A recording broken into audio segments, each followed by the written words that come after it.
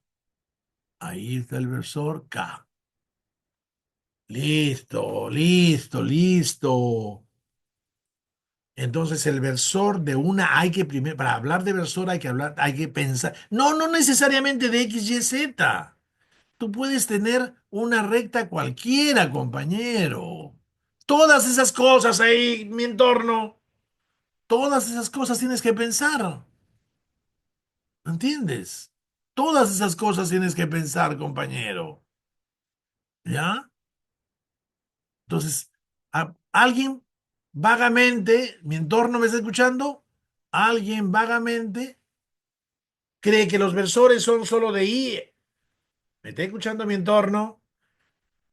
Un joven distraído puede estar pensando que los versores solo son de la recta orientada X, de la recta orientada Y, de la recta orientada Z. No, de una recta orientada cualquiera como la verde que acabo de dibujar. Listo. Si cojo esa dirección, ese sentido y una magnitud uno, sale un versor de esa recta cualquiera. En este caso dibujada como verde. Y no es aplicada. Si quieres lo aplico. Voy a aplicarlo en dos sitios yo ahorita. Lo aplico en su misma recta de acción. Listo. Y lo aplico acá. Ay, qué chistoso soy yo. No, no lo aplico ahí, lo aplico aquí. Ah, listo. No se llama ni I, ni J, ni K, pero es el versor aplicado de la recta verde. Pero en realidad lo saco del punto de aplicación y tendría el versor. El versor está y no está en el espacio porque no tiene punto de aplicación. Sí tiene una dirección, un sentido y en este caso una magnitud uno. Yo sé que ya los han hecho trabajar con el concepto, con la noción de versor, pero usándola con sin la definición y la fundamentación. Ahora sí, ¿ya? El versor es un vector, no es un vector aplicado. Sí lo podría aplicar, pero el versor primeramente solo es un vector. No solo, es un vector sin punto de aplicación, por lo tanto, con la misma dirección y sentido de la recta y ese vector tiene magnitud módulo uno. Listo. Hemos hecho versor de una recta y ahora pasamos a otro concepto. Pasamos a las componentes de un vector según una recta orientada. Primero he hecho entonces en una recta orientada su versor, que es un vector. Según una recta orientada he hecho su versor, que es un vector. Ahora, ¿qué voy a hacer? Las componentes de un vector, que puede tener un módulo cualquiera, de un vector, voy a hallar ¿qué? Su componente según una recta orientada. Tengo una recta orientada, un vector, pero el vector no está aplicado. O sea que no voy a pensar que en un punto de la recta está aplicado el vector. No, el vector no está aplicado. La línea de acción, diría yo, o sea, lo podría aplicar en un punto y ese vector tendría una línea de acción, listo, que no corresponda a la primera recta. Tengo una recta y un vector. Mi vector lo podría aplicar en un punto y así se establecería o una línea de acción de ese vector que no se cruce con la primera recta. Bueno, aquí tengo una recta orientada y un vector, y el vector no tiene punto de aplicación. Así, así bien, ¿ya? Y voy a hallar la componente de un vector según una recta orientada. Tengo un vector y una recta orientada. Muy bien. Sí, sí, te dejo parpadear, parpadea, pero bien adelante y concentrado. Ya estamos grabando un parpadeo. Listo, estamos compartiendo. Muy bien. Habíamos hablado del versor, de una recta. Ahora la componente es de un vector según una recta orientada. Por eso yo me encargué en, puse unos ejes coordenados con un O, origen, o sea que era muy bien el ingeniero, ¿no? Había ubicado en un espacio un O y la orientación de tres ejes. Escucha lo que te estoy diciendo.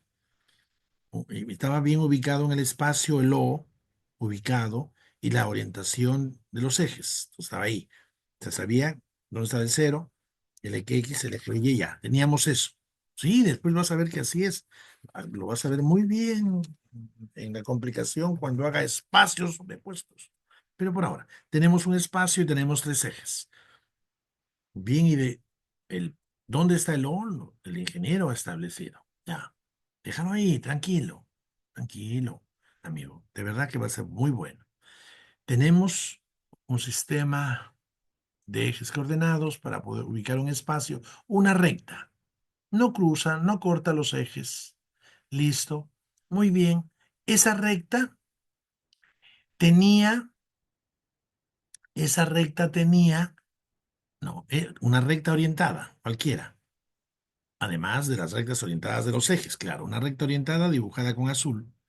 Ahí veo que esa recta tiene orientada, tiene una dirección, un sentido, cojo su versor. Y bueno, lo aplico si quieres, lo aplico en P. Y ahí tendría con rojito en chiquito una flechita que le estoy llamando U, versor de la recta orientada azul. ¿Ya? Aplicada todavía, en ese caso aplicada. ¿Ya? Pero no necesita estar aplicada. Aquí la tengo la misma U aplicada en el punto P4 y aquí la tengo aplicada en el punto P3. ¿Lo ves? Los versores son vectores, no tienen por qué estar aplicados. Si quiero yo, te lo dibujo ese mismo vector U, que es un versor, en dos puntos, en el P3, que es en la misma recta, de la que nace su dirección y sentido, y la aplico en el punto P4. ¿Ves? Pero finalmente tendría una dirección, un sentido, el de la recta y una magnitud 1, así tendría el vector versor U. Tengo una fuerza V o B, ¿ya? Estás viendo que estoy considerado de llamarla V, ¿no? Para darte mucha más facilidad, pero ve chica, ¿no? Ah, verde dibujada. Bueno, aquí la tengo, el vector B aplicado en P2, el vector B aplicado en P1, el vector B aplicado en PQ. Oye, aquí también tengo el vector, el versor vector U aplicado en PQ. Qué interesante. ¿Listo? Listo. Muy bien. Entonces tengo un vector V que no necesariamente está aplicado en ningún punto. No, no está aplicado en ningún punto. Pero si quiero, tengo vectores aplicados, representantes de ese vector V en el punto 2, aplicado en el punto 3, aplicado en el punto Q. Perfecto. Quiero hacer una corrección aquí, visual. Aquí esta línea la voy a dibujar con rojo, así, la perpendicular. No, no es flechita. La voy a dibujar la perpendicular así. ¿Por qué?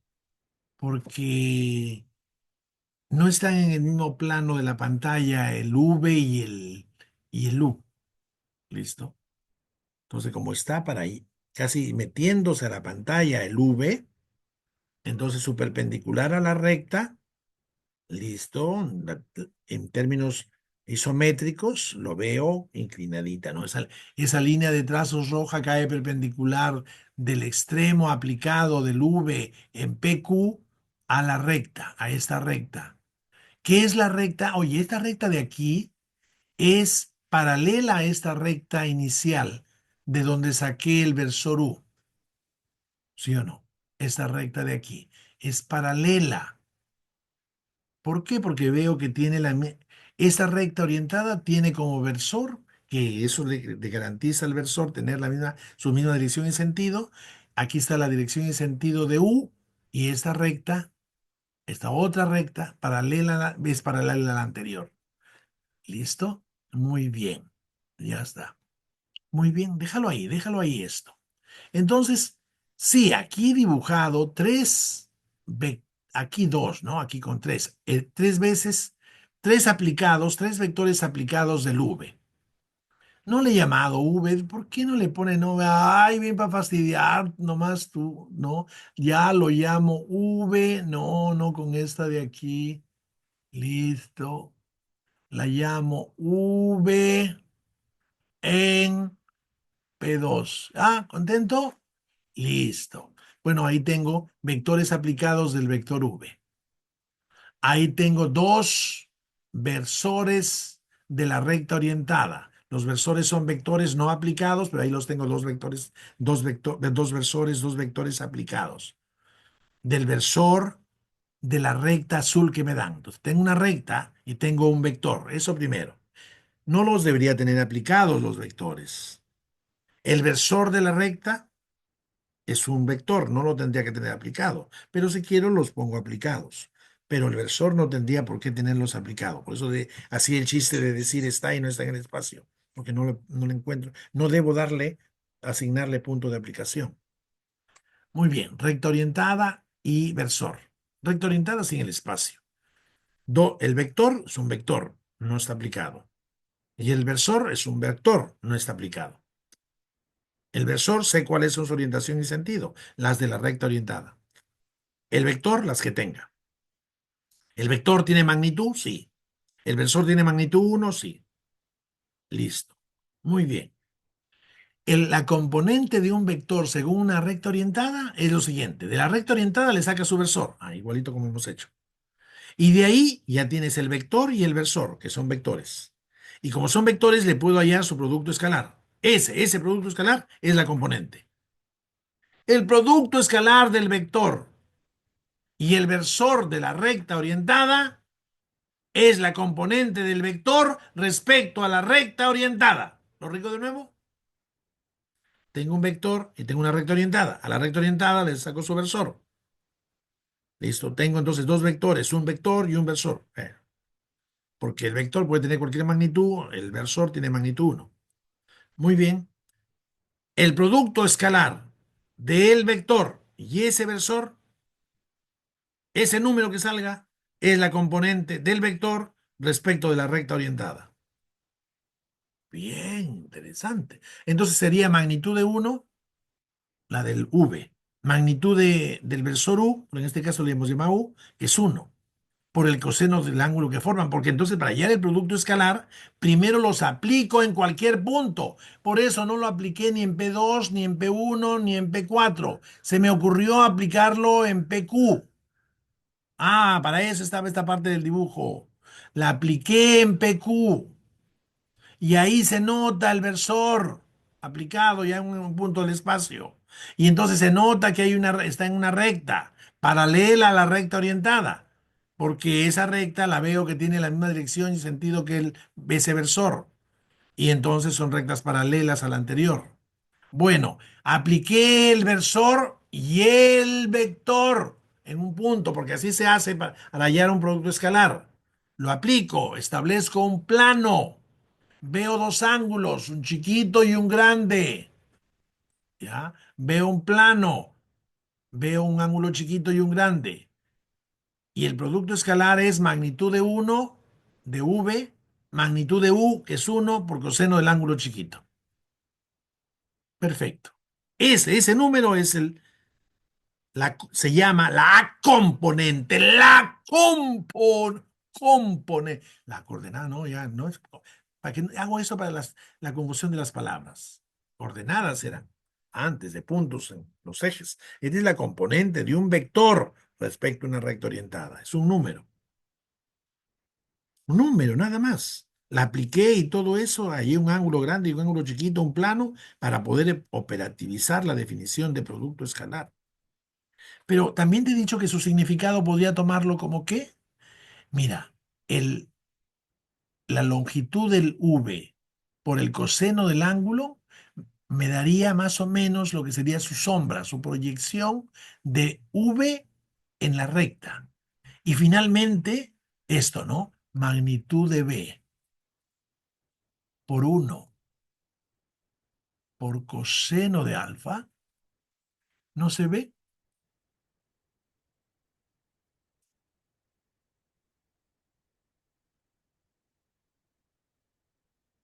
¿No era? Magnitud de V por 1 por coseno de alfa, veo este con este y veo como si fuera la sombra del vector en la recta, en la misma, en una recta con la dirección de la recta original. La sombra es el valor de la sombra en la dirección de la recta. La dirección, el valor de la sombra, sí. El producto escalar tenía esa significancia desde que cuando lo definí, también te hice comentario. Por eso puse perpendicular. Con este ángulo, seno, coseno. Entonces a ver, ¿qué le pone? A ver, es que tengo que botar el negro porque ya, así es. Voy a ponerle flecha, no. Voy a ponerle azul, no. Rojo, rojo. Rojo, ya. Rojo, recta, ya, ahí está. No se va a confundir con el U. Naranja, naranja, ya. Eh,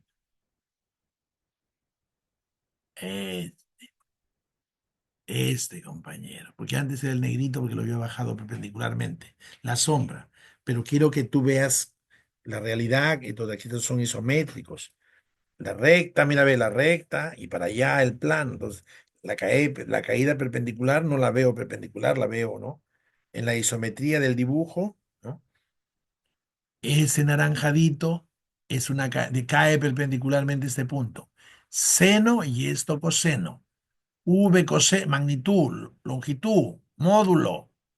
Por coseno me da lo que sería la sombra, la proyección de V en la orientación de la recta. Eso me da la componente. Una especie de sombra del vector en la recta.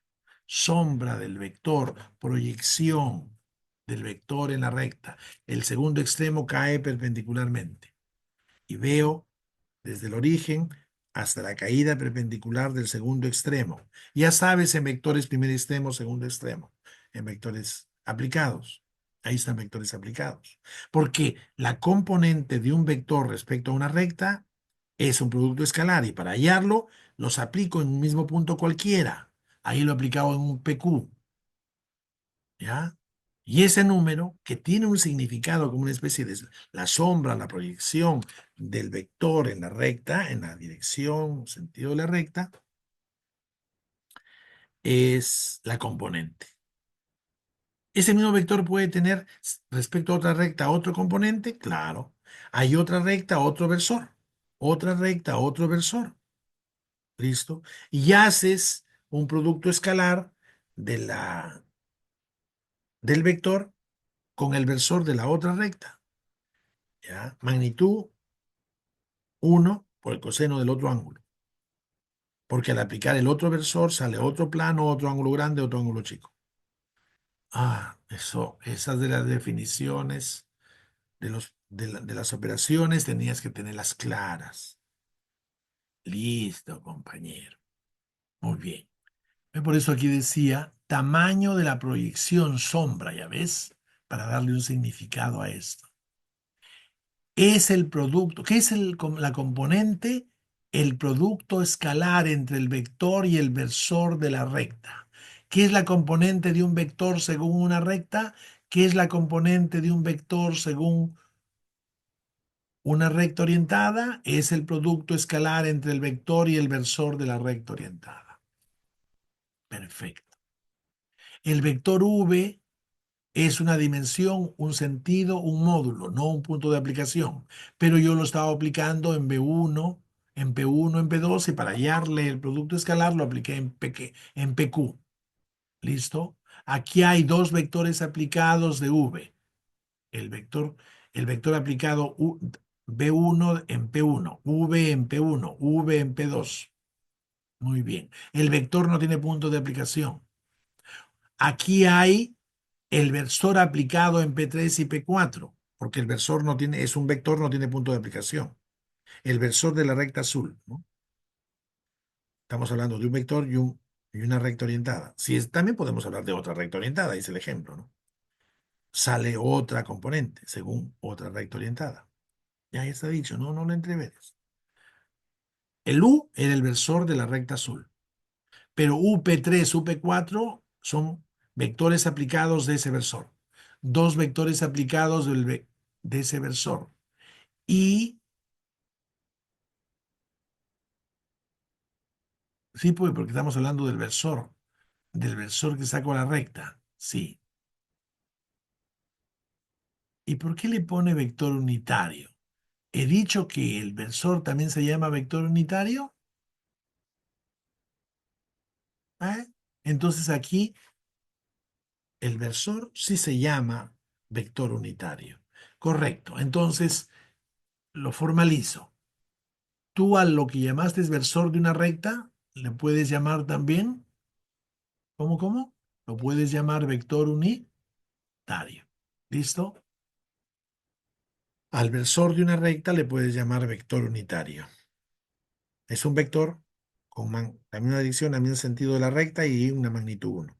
No es aplicado. Aquí hay dos aplicados del versor o del vector unitario. O sea que, no sé por qué debía acá. Cuando llamé versor, también puse que se llama vector unitario.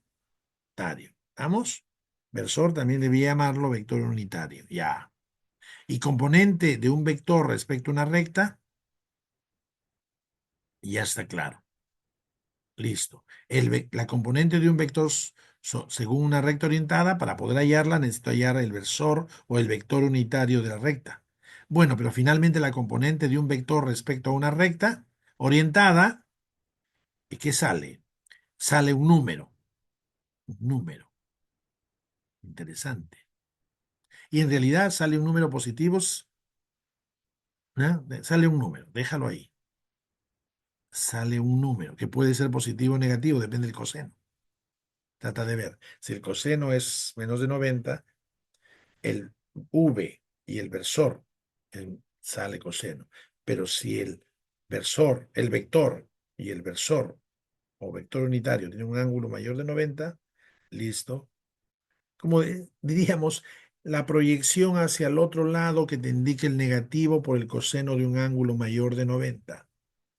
La proyección negativa para el otro lado por el coseno de un ángulo mayor de 90 que sale negativa. Esta frasecita, guárdala, guárdala.